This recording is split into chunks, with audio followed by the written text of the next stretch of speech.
আসসালামু আলাইকুম। BCS preparation analysis চ্যানেলে আজকের পর্বে আপনাদেরকে স্বাগতম। বন্ধুরা, আজকে আমাদের পর্বের আলোচনার যে বিষয়টি আছে সেটি হলো বাংলা সাহিত্যের আধুনিক যুগ, অর্থাৎ 1801 থেকে বর্তমান পর্যন্ত।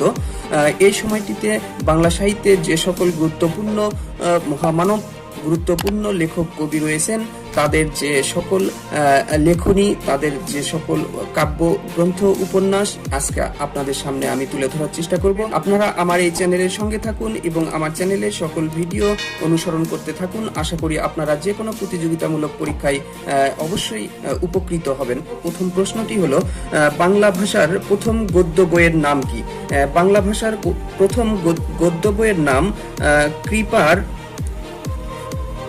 কৃপার শাস্ত্রের অর্থভেদ। এটি হলো বাংলা ভাষার প্রথম গদ্য বই। এই বইটির লেখক কে? বইটির লেখক হলো, ইনি পর্তুগিজ একজন পাদ্রী, যার নাম হলো মানুয়েল দা আসম্পোসাও। ইনি হলেন একজন পর্তুগিজ পাদ্রী। ফোর্ট উইলিয়াম কলেজ প্রতিষ্ঠিত হয় কত সালে? 1800 সালে। এটি অনেক গুরুত্বপূর্ণ একটি প্রশ্ন বন্ধুরা। ফোর্ট উইলিয়াম কলেজে বাংলা বিভাগ কখন খোলা হয়? 1801 সালে। এই কলেজে বাংলা বিভাগের প্রধান কে ছিলেন? William Carey. বাংলা গদ্যের জনক বলা হয় কাকে? ঈশ্বরচন্দ্র বিদ্যাসাগরকে। 90 সালে 1820 সালে জন্মগ্রহণ করেন এবং 1891 সালে তিনি মৃত্যুবরণ করেন। বন্ধুরা, যে প্রশ্নগুলি আলোচনা করব প্রতিটি প্রশ্নই অত্যন্ত গুরুত্বপূর্ণ। ঈশ্বরচন্দ্র বিদ্যাসাগরের পৈতৃক পদবি কি ছিল? ঈশ্বরচন্দ্র বিদ্যাসাগরের পৈতৃক পদবি ছিল বন্দ্যোপাধ্যায়। বাংলা ভাষায় বিরাম চিহ্নের ব্যবহার কখন থেকে শুরু হয়? বাংলা ভাষায় বিরাম চিহ্নের ব্যবহার শুরু হয় 1853 সাল থেকে।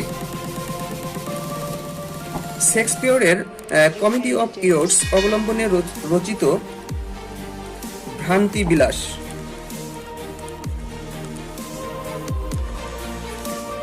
প্রথম বাঙালি কর্তৃক বাংলা ভাষায় রচিত ব্যাকরণ গৌড়ীয় ব্যাকরণ।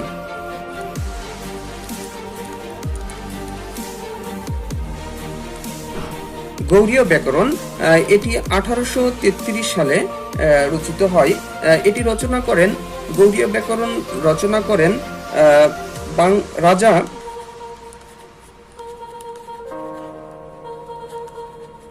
রাজা রামমোহন রায়। বাংলা সাহিত্যে তার অবদানও অনেক বন্ধুরা।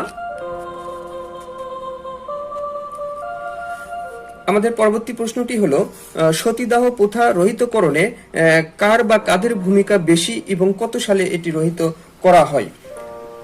বন্ধুরা, রাজা রামমোহন রায় কর্তৃক রাজা রামমোহন রায়ের অবদান অত্যন্ত বেশি ছিল এবং রাজা রামমোহন রায় কর্তৃক লর্ড বেন্টিং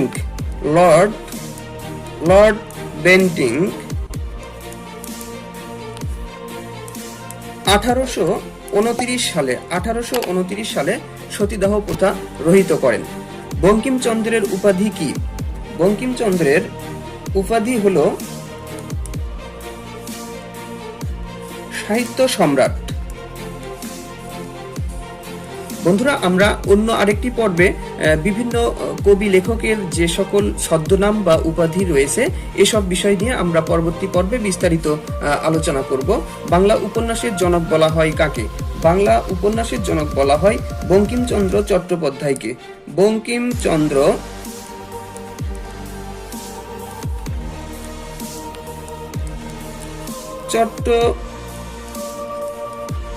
চট্টোপাধ্যায়কে। বঙ্কিমচন্দ্র চট্টোপাধ্যায়ের জীবনকাল ছিল 1838 থেকে 1894 সাল পর্যন্ত। বাংলা সাহিত্যের প্রথম সার্থক উপন্যাস কোনটি? বাংলা সাহিত্যের প্রথম সার্থক উপন্যাস দুর্গেশ নন্দিনী।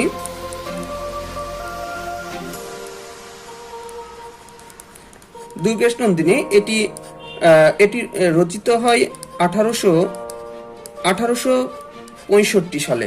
এটি রচিত হয় 1865 সালে।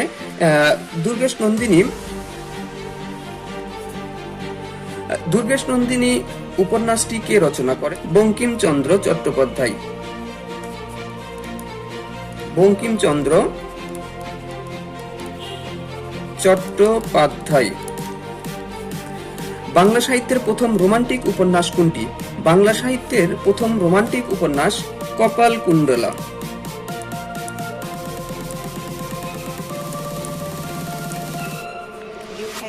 কপালকুণ্ডলা, বিষবৃক্ষ, কৃষ্ণকান্তের উইল ও আনন্দমঠ এগুলি কার লেখা? বঙ্কিমচন্দ্র চট্টোপাধ্যায়। আমি আর লিখছি না বন্ধুরা, বঙ্কিমচন্দ্র চট্টোপাধ্যায়।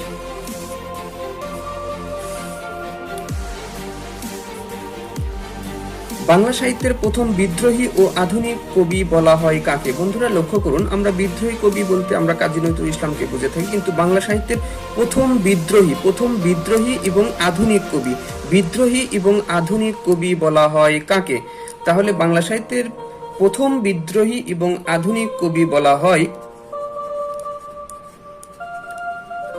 মাইকেল মধুসূদন দত্তকে। মাইকেল মধুসূদন দত্তকে বাংলা সাহিত্যের প্রথম বিদ্রোহী ও আধুনিক কবি বলা হয়।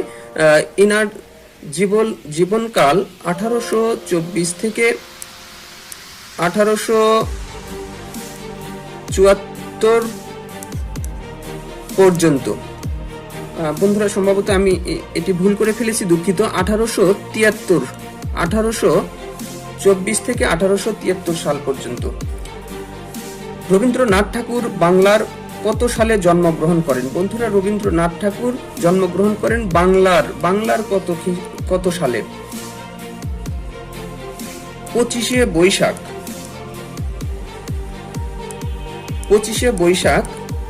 1268 সালে।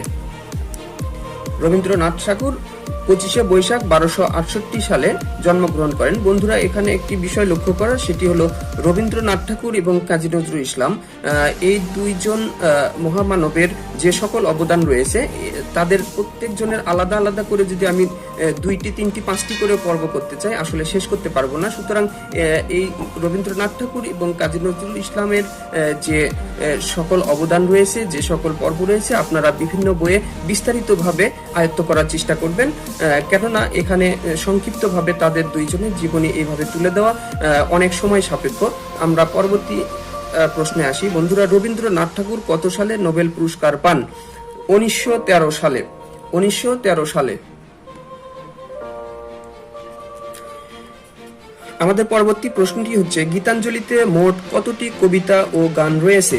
গীতাঞ্জলিতে মোট কবিতা ও গান রয়েছে 157টি। নীলদর্পণ নাটকটি কার লেখা? নীলদর্পণ নাটকটি লেখা দীনবন্ধু মিত্র। দীনবন্ধু মিত্রর জীবনকাল 1830 থেকে 1873 সাল পর্যন্ত। কাজী নজরুল ইসলাম কত সালে জন্মগ্রহণ করেন? কাজী নজরুল ইসলাম জন্মগ্রহণ করেন 25 মে 1899 সালে। কাজী নজরুল ইসলামের প্রথম প্রকাশিত রচনা কোনটি? বাউন্ডেলের আত্মকাহিনী। বন্ধুরা আমি আগেই বলেছি, আমার যে কোনো পরীক্ষায় এই দুইজনের বিভিন্ন ইনফরমেশন নিয়ে আমার কাছে অনেক এলোমেলো এবং অনেক কঠিন আমার কাছে মনে হয়েছিল।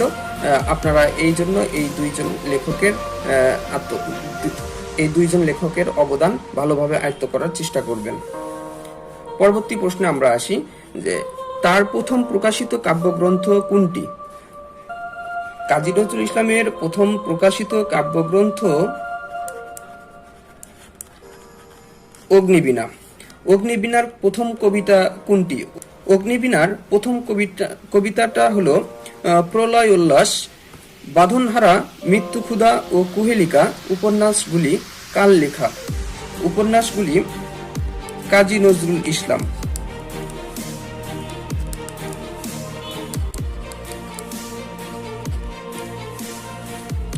তাম্বুলখানা গ্রামে কোন কবি জন্মগ্রহণ করেন? আমাদের পল্লী কবি জসিমউদ্দিন। জসিমউদ্দিনের প্রথম প্রকাশিত কাব্য কোনটি? জসিমউদ্দিনের প্রথম প্রকাশিত কাব্য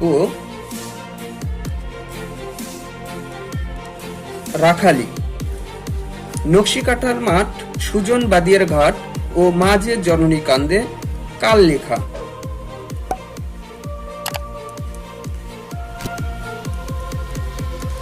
জসিমউদ্দিন।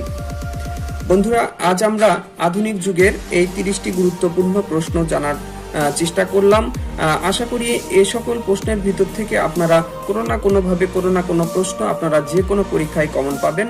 আপনারা আমার এই চ্যানেলকে ফলো করতে থাকুন, আমার এই চ্যানেলের পাশে থাকুন। তা বন্ধুরা, আজ এই পর্যন্তই। আগামী পর্ব দেখার আমন্ত্রণ জানিয়ে আমি আজ এখানেই শেষ করছি।